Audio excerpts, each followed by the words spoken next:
तो पहले इशू को फिर बात कर लेते हैं। पहले बीजेपी और संघ, आपने कहा कि कुछ मिस कम्युनिकेशन है या कोऑर्डिनेशन की कमी है। लोग कहते हैं ऐसा मुमकिन कैसे है कि बीजेपी और संघ के बीच में कोई मनमुटाव या दूरी हो सकती है? मुझे नहीं लगता कोऑर्डिनेशन की कोई कमी है। जिस स्तर पर संघ और भाजपा मिल के पूरे दुनिया में काम कर रहे हैं, मैं पूरे दुनिया को रेखांकित कर रहा हूँ, और हम लोगों को दरअसल बहुत सारी चीज़ें पता भी नहीं होती। अब वही राय तो अखबार पढ़ के ही बनेगी ना। ठीक बात है। तो मुझे लगता है कि संघ और भाजपा के बीच की दूरी प्रचारित ज़्यादा हो गई, क्योंकि हमारा जो माइंडसेट है, जो पत्रकारों का एक माइंडसेट है, वो कांग्रेस के दौर को लंबे समय से वो कंडीशनड है उसी तरह की चीज़ों को देखने में।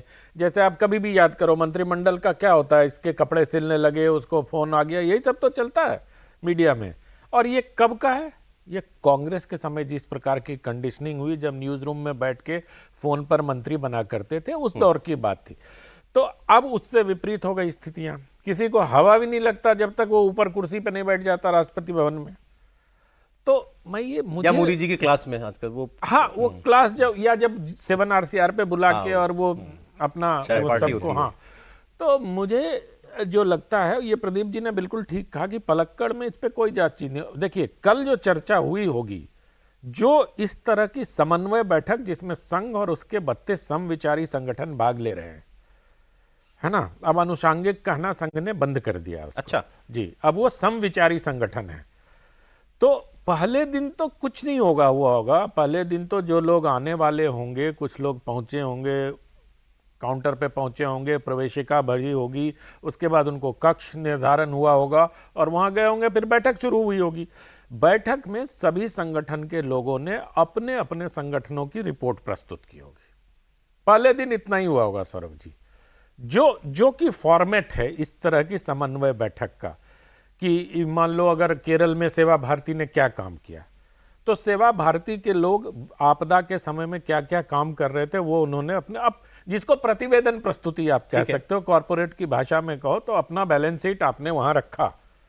ठीक है, आज क्या हो रहा होगा ये बहुत इंपॉर्टेंट है। तो जो इस तरह के कयास लगा रहे, कल मैं सुन रहा था कि कोई बता रहा था पॉइंट दर पॉइंट की बांग्लादेश पे भी चर्चा होगी, इस पर भी चर्चा होगी, नड्डा जी से तलब किया जाएगा। नड्डा जी को, अच्छा, कुछ लोग टीवी पर ऐसे बोल रहे हैं कि नड्डा जी को जैसे क्लास में खड़ा कर दिया जाएगा, तुमने गलती की है, तुम खड़े हो जाओ, बेंच पे खड़े हो जाओ। अरे ऐसा नहीं होता है। नड्डा जी भी तो रिपोर्ट कार्ड देंगे ना। नड्डा जी अपने बीजेपी की रिपोर्ट कार्ड देंगे।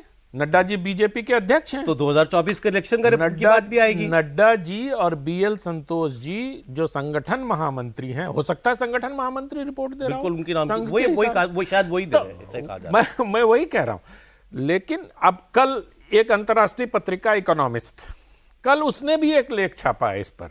टाइमिंग देखिए, जिस दिन उसकी पत्रिका का अंक आया उसी दिन केरल में यह बैठक हो रही है। और इकोनॉमिस्ट की रिपोर्ट ये कहता है कि संघ कम्युनल संस्था है और शाखा में कम्युनलिज्म सिखाया जाता है। उस लेख में कहा गया है। जल्दी जागे, मतलब हाँ, मतलब इकोनॉमिस्ट को जागने, ये बात कह सकते हैं। तो बहुत सारी रिफ्ट उन्होंने बताया कि नरेंद्र मोदी को अब योग करने में दिक्कत होगी, सांस लेने में दिक्कत होगी। तो उन्होंने जो ये एक वितान रचा जिसमें उन्होंने योग को उठाया और योग को उठाते उठाते अंत तक केरल तक पहुंचे। तो अभी थोड़ी देर पहले प्रदीप जी बहुत अच्छी बात कह रहे थे, इन्होंने कहा नहीं, मैं कह देता हूं। उन्होंने कहा IB के बारे में और संघ के बारे में जो बोल रहा है, जो जितना बढ़िया फिक्शन राइटर है, जो जितना बढ़िया फिक्शन राइटर है वो उतनी अच्छी बात करेगा, क्योंकि खंडन तो ना IB से आना है ना संघ से आना। अरे IB का तो मैं समझ सकता हूँ, संघ से क्यों नहीं आना चाहिए? संघ से खंडन भी आए। अब संघ अगर इसी धंधे में लगा रहेगा तो हर चैनल को अलग अलग खंडन भेजना पड़ेगा।